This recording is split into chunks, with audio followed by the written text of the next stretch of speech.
how did you hurt your back to like really, really, really fast?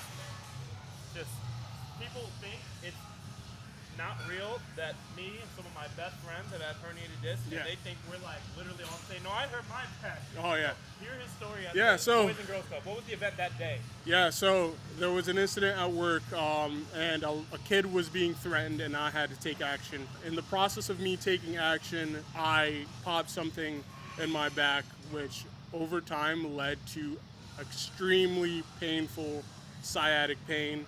I eventually went to the doctors because originally I just thought I was sore. I just thought I hit a crazy leg day the day before, it would eventually go away. And I was always that type of person to where I'm going to fight through whatever pain I'm in because eventually it's just gonna go away. And unfortunately with the back, that shit does not work. Different teenage experience. Yeah, that shit does not fucking work. So I went to the doctors, they did the MRI, all that stuff, and basically told me I had a pinched nerve on my L4 and L5.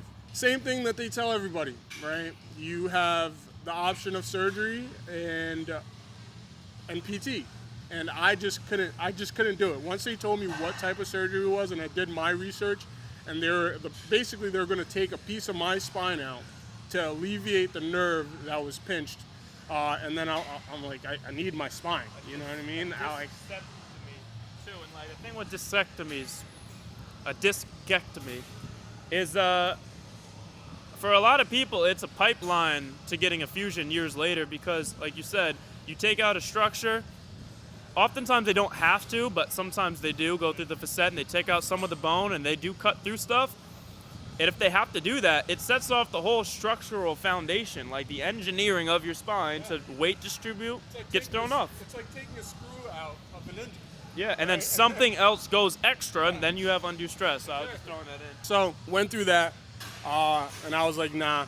Hit up him. I was like, yo, bro, I'm struggling right now. I'm about to have surgery because I was on the verge of doing it because of how much pain I was in. You know what I mean? Like sciatic pain is no joke. It's painful. It sucks. You can't do anything. I couldn't move. I couldn't walk. I couldn't sleep. I couldn't think. I couldn't do absolutely anything.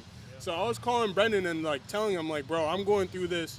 I don't know what to do. I'm gonna get surgery. I need to get better. He was like, bro, you're wilding. You're bugging out. What are you like? He's already low back ability at this point. You saw me go through this years Yeah, and I'm telling him, I'm like, yo, bro, I'm gonna do it. He's like, nah, no, you're not. So puts me on the program. I'm the type of person when I start something, I try to be strong through it because I already have the muscular strength to muscle through things. And when it pertains to the low back, that shit does not work. It only makes it worse. So I started the low back program when you first started, and it made it worse. And I'm like, I can't. This shit does not fucking work, you know? So I gave up on it, and I kind of went through physical therapy. That helped a little bit. I got back injections. That helped a little bit, but I did. That helped a little bit, but the thing with that, it left me at a stagnant point. I never got better. I never got to 100% to where I could go out and run and feel comfortable, feel smooth, kick my legs around, squat, do this, do the things that I'm doing now. I couldn't do that because with physical therapy and with the injections, it just leaves you at a stagnant point. You have to continue doing those things, but you never really get stronger. You're not really attacking your back or strengthening your back the way you need to. Because that's where they tell you to stop. You go through the loop, you find progress up to a certain point, and then when you're feeling good enough to move around in life, that's where it's been deemed this is the safe place to now learn how to be careful with your back. You built strong enough as the whole core, roughly the whole core, and a little bit of stability, strength in the spine. So what you need to do now is relearn how to move about life and never compromise your position, never compromise the bracing. And who decided where it's safe to go past or not? That was a lot of research in the past where they weren't skilled enough in the training of the spine to make incremental steps. So when they tested research on the spine, they tested the back extension. The experts have tested it, and they deemed it is too much shear force on the spine. Do you know what they tested? Full reps, jumping straight in. That's like telling someone, hey, doing this on your knees is way too much force. It's like, okay, but why are we not starting with something more manageable, right? And that's an oversimplified example, you know, but it's just like That study then has been carried on and repeated in different ways. No one has ever tested years of iso holds and then years of small reps and then add on increment. So that imaginary ceiling we've been set then basically sets your confidence level that if you keep getting hurt, well, you don't think you can break past the ceiling where you're at, so because you've been taught by the experts. So you're just like, I got to be more careful, or I got to give up what I'm doing. You know, like I was labeled as disabled. You know, just I was given band-aids that I needed to do whenever I got hurt or whenever I had a flare-up, and these are just the band-aids. Yeah. But once I tap back in, I'm like, you know what? I feel good.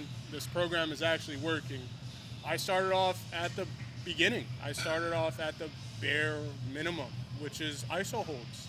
I started truly strengthening my back, truly strengthening the muscles surrounding my spine, and which has led me to be able to do things like squat, run, sprint, what we did today, do a lot more agility stuff. You know, I gained about 30 pounds when I was hurt. I was up there. I was at like 230. You know what I mean?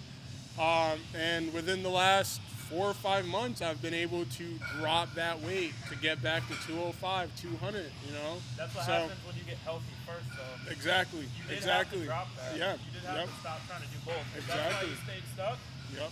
Is you literally kept trying to mix your rehab, and you were worse than you were trying to admit. Yeah. Mix the rehab after the years of being semi-injured now, a year and a half, with the same shit you were doing to be in crazy ripped shape, and it's like you can have it all, but not all at the same time. Yeah. You gotta first get healthy, and then get back to the sprinkles, because the foundation is health. Yeah, you have to. This program is something that you have to take completely serious. Put everything aside. Put everything aside to start, and then everything else will come. You will be able to do the things that you really want to do, but to start off, focus on the program. Focus on the long game. You know what I mean? It's called the long game for a reason.